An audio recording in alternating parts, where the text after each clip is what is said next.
তোমার নাম কি? কত টাকা তোমরা দিছে? 6,000 টাকা। টাকা কি নগদ দিয়ে দিছে? জাতীয় ভোক্তা অধিকার সংরক্ষণ অধিদপ্তর ব্রাহ্মণবাড়িয়া জেলা কার্যালয়ের যেই ভেজাল এবং অস্বাস্থ্যকর পরিবেশে খাদ্যপণ্য প্রস্তুত এগুলোর বিরুদ্ধে যে অভিযান তার অংশ হিসাবে আজকে আমরা এই সরাইলের এই জায়গাটার নাম কি পাঠানবাড়ি এরিয়াতে আমরা আজকে অভিযান পরিচালনা করেছি। সেখানে দেখা যাচ্ছে যে একটা ফুচকা পল্লী তৈরি হয়েছে, বেশ কয়েকটি ফুচকা দোকান তারা নিজেদের মতো করে প্রথমে ব্যবসাটি শুরু করে এবং জনপ্রিয়তা পাওয়ার কারণে পরে ধীরে ধীরে দেখা যাচ্ছে যে অনেকগুলো প্রতিষ্ঠান এখানে তৈরি হয়েছে।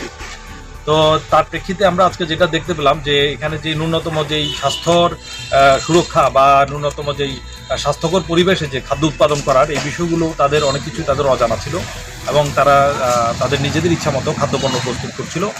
বিশেষত আমরা দেখলাম যে খাদ্য ব্যবস্থাপনার যে নিয়মকানুন প্রয়োজন সেই সমস্ত নিয়মকানুন এখানে যথেষ্ট অনুপস্থিত রয়েছে। এই জন্য আজকে ভোক্তা অধিকার সংরক্ষণ অধিদপ্তরের পক্ষ থেকে আমরা তিনটি প্রতিষ্ঠানকে আমরা সর্বমোট 14,000 টাকা জরিমানা করেছি এবং আমরা তাদেরকে সতর্ক করেছি আমরা এই ধরনের যে আমাদের কার্যক্রম এটা আমরা পরবর্তী সময় আরও আমরা পরিচালনা করব। যদি জনস্বাস্থ্যের ব্যত্যয় ঘটে অথবা মানুষের স্বাস্থ্য হানি করতে পারে এমন কোনো কার্যক্রমকে পরিচালিত করে তাহলে জনস্বার্থে আমরা আইনের যে সর্বোচ্চ প্রয়োগ রয়েছে আমরা সেটি এখানে আমরা ঘটাবো। আমাদের কার্যক্রম অবৈধ। ছোট্ট একটা প্রশ্ন স্যার, কি কারণে জরিমানাটা করলেন একটু ব্যাখ্যা দিতে পারেন? অস্বাস্থ্যকর পরিবেশ, যেমন এখানে মাছি প্রচুর পরিমাণে তাদের যেই মাছি এখানে তাদের এই বিষয়টা তারা প্রতিরোধ করতে পারেনি এবং তাদের যেই সমস্ত তারা ফুড এসেন্স ব্যবহার করছে যে খাদ্যের যেই বিভিন্ন যেই ফ্লেভারগুলো ব্যবহার করছে এই সমস্ত ফ্লেভারগুলোতে অধিকাংশ এটা উৎপাদনকারী প্রতিষ্ঠান উৎপাদন মেয়াদ বা কারা প্রতিষ্ঠান প্রস্তুত করেছে এটা ছিল না। তারপর আপনারা দেখলেন যে একটি সস পাওয়া গিয়েছে তাদের এখানে, যে সসটাতে আসলে ইতিমধ্যে বন্ধ হয়ে গেছে যেটা খাওয়ার অনুপযোগী।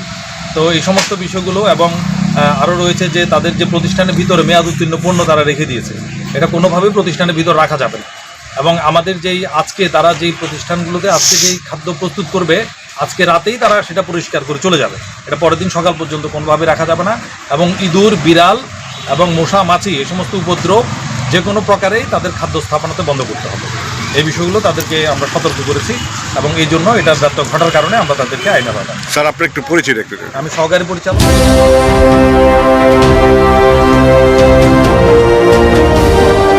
SN TV, সত্য খবরে অঙ্গীকারবদ্ধ।